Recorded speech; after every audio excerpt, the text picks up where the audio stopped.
Hello दोस्तों, नमस्कार। स्वागत है आपका हमारे यूट्यूब चैनल में। और दोस्तों, 1 फरवरी 2025 को वित्त मंत्री निर्मला सीतारमण जी ने केंद्रीय बजट 2025-26 प्रस्तुत किया, जिसमें मध्यम वर्ग, कृषि, नवाचार और निर्यात को बढ़ावा देने पर विशेष जोर दिया।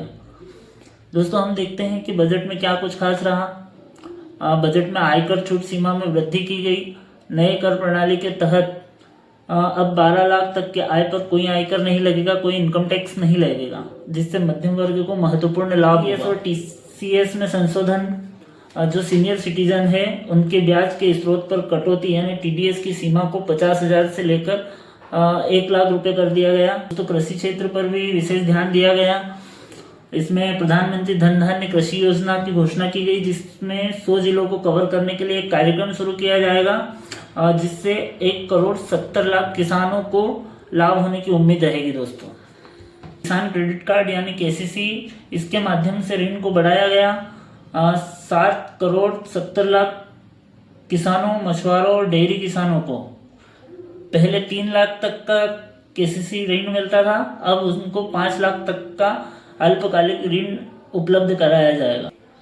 दालों में आत्मनिर्भरता बढ़ाने के लिए एक मिशन की शुरुआत की गई, जिसके अंतर्गत तुअर, उड़द और मसूर पर विशेष ध्यान देने के लिए 6 साल के लिए एक मिशन की शुरुआत की गई है। बिहार में मखाना बोर्ड की स्थापना की जाएगी। और हमारे देश में विज्ञान पर भी विशेष ध्यान दिया गया। बजट में अनुसंधान, विकास और नवाचार के लिए निजी क्षेत्र द्वारा संचालित अनुसंधान, विकास और नवाचार पहल को लागू करने के लिए 20,000 करोड़ रुपए आवंटित किए गए।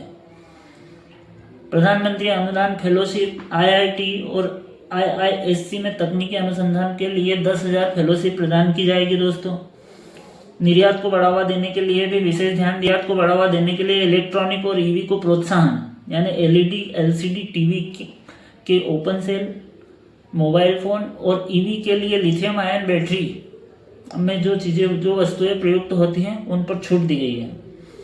व्यापार सुविधा को बढ़ाने के लिए अस्थायी मूल्यांकन के अंतिम रूप देने के लिए समय सीमा को निर्धारित किया गया है। दोस्तों, क्लियरेंस के बाद स्वैच्छिक घोषणा के लिए नई प्रावधान तक इसकी सीमा बढ़ाई गई। मासिक के बजाय त्रैमासिक विवरण दाखिल करने की अनुमति दी गई। दोस्तों, इस प्रकार बजट के माध्यम से सरकार का उद्देश्य मध्यम वर्ग, किसानों, कृषि क्षेत्र, विज्ञान और व्यापार तथा व्यापार में निवेश बढ़ाना और निर्यात को प्रोत्साहित करना है, जिससे देश के आर्थिक वृद्धि को गति दे सकती है।